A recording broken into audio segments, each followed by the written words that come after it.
Hi, my name is Lindsey Bianco, and I am owner of a Fred dance studio and also a single mom of two boys who are 7 and 10.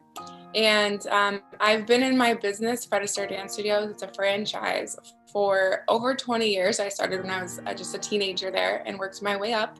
And I was really excited because in 2019, I had decided to finally open my own studio, my own business. And I put pretty much everything that I had into the business, emotionally and financially to just kind of, take my big step to achieve my dreams and a better life for my boys and I. And I was so excited, and it's a business I've been in forever. So I felt like it was right, the next natural step to do, and I was prepared for it.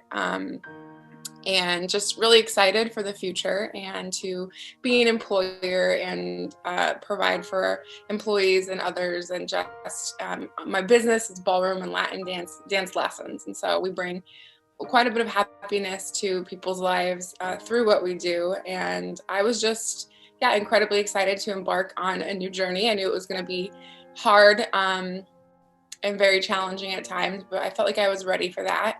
I wasn't quite ready for the year that 2020 brought me, though, so it ended up being a lot more of a challenge than I had anticipated, but one that I got through.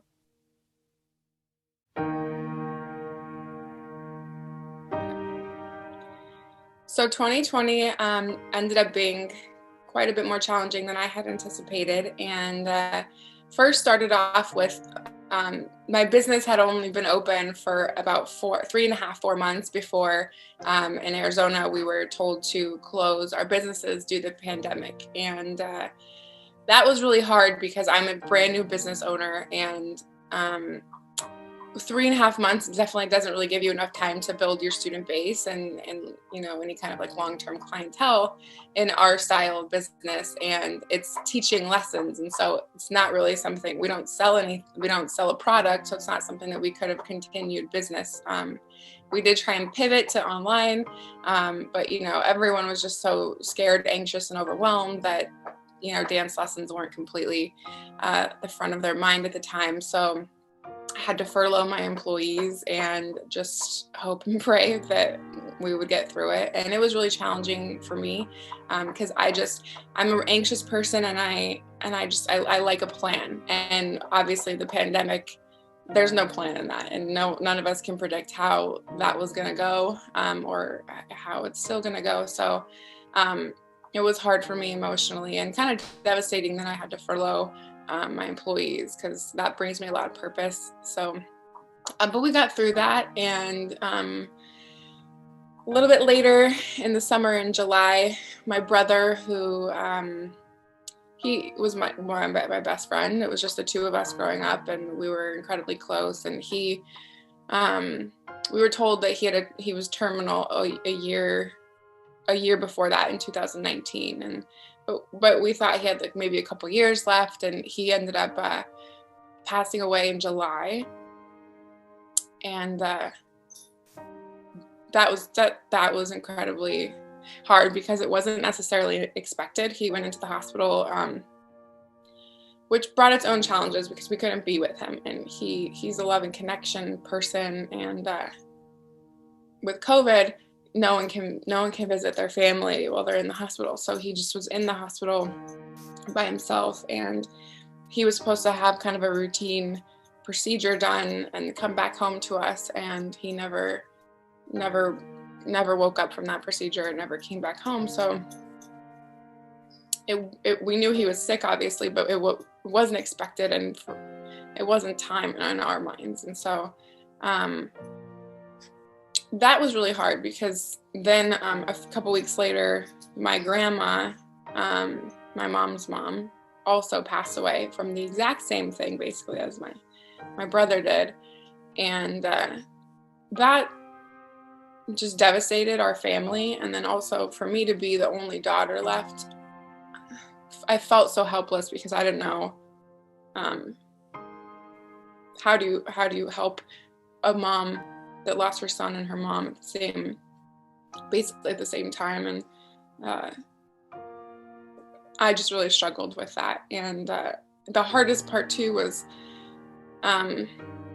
still having to lead and still having to run a business when all you want to do is, cry all day and just figure out what's going on and why that happened. And that was challenging for me. And then also I faced a lot of struggles with people's interaction, because not once you experience grief at that level of someone that you're that close to, it's really hard. And you hear a lot of people say, like, this happened for a reason, or you need, life only throws at you what you can handle. And I struggled with that a lot, because it's hard to hear someone saying your 37-year-old brother died for a reason at 37, while like other people's brothers are still alive. And so the struggle for me was finding that purpose and finding that gift in the struggle. It wasn't there for me at that point. And then in November, I got COVID really quite badly. And I'm what they call a long hauler. So I still have to this day, like months later, effects of it. And I was really sick. I couldn't go to work for weeks. And so just my business being affected by everything that's happened with me this year has really taken a toll and kept me out of the business in ways. And so I battled COVID. I was sick for like 4 weeks with that. And then I wasn't getting better. And I was really frustrated and went to the doctors, and then found out that I had developed a neurological syndrome due to COVID that is now like still affecting my life, and something I'm living with and dealing with today. And so 2020 was just kind of impossible to get through and feel any good at the time. But now I think I'm to a point where I see a lot more why I went through that, and what the purpose might have been for me. So, but it was a really, really rough year. And I know many people went through such a bad year last year. And I have never experienced something quite like that. So I was new to that much struggle.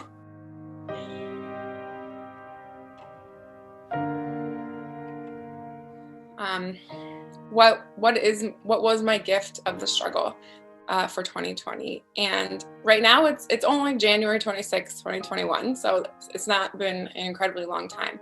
But I will say, even 2 months ago, I was a little bit too angry to be able to see through.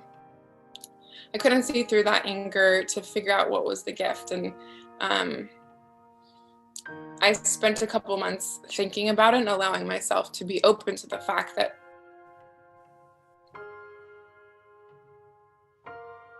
there can be a gift. So with such bad things that have happened, but I found it. I'm a really strong person. I've been through a lot in life, but way before 2020. And I would feel a little bit frustrated, because I'm thinking, like, I feel like I've already had to learn this lesson. I already know what I'm capable of, and that I'm incredibly strong, and I know I'm going to get through this, and I know I can get through this. But I almost think at times I don't know if too strong is the right way of saying it, because I don't want to make a good thing like strength a bad thing. But what I wasn't was vulnerable. What I wasn't was someone that would ask for help. I'm kind of more of the, like, I'm female, hear me roar. I can do anything. I don't need help.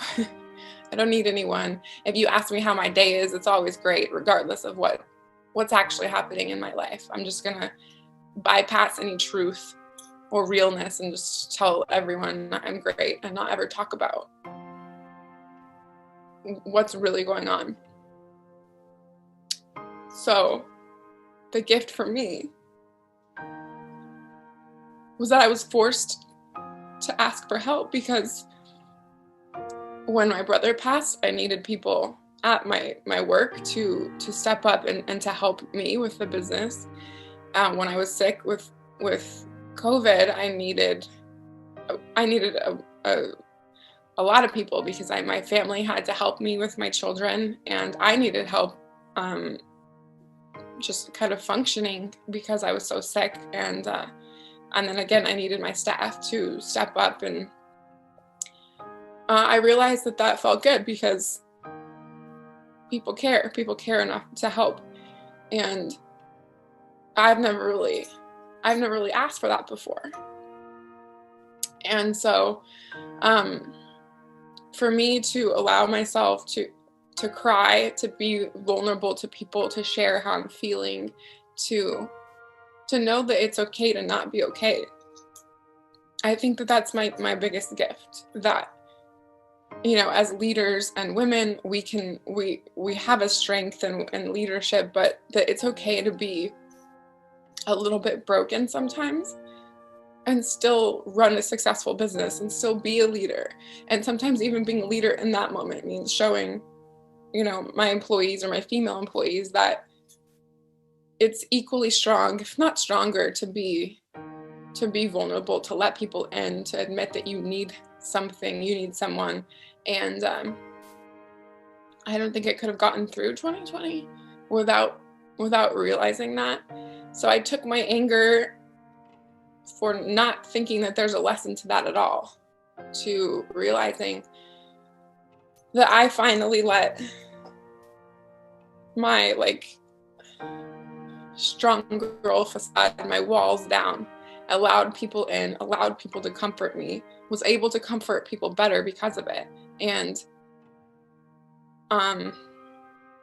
really just tap in more to that softer feminine side of myself, instead of pretending that everything is always okay when it's not. Because I don't want to be 5 years down the road still processing the emotion of this, because I chose not to handle it, and I chose not to process my grief.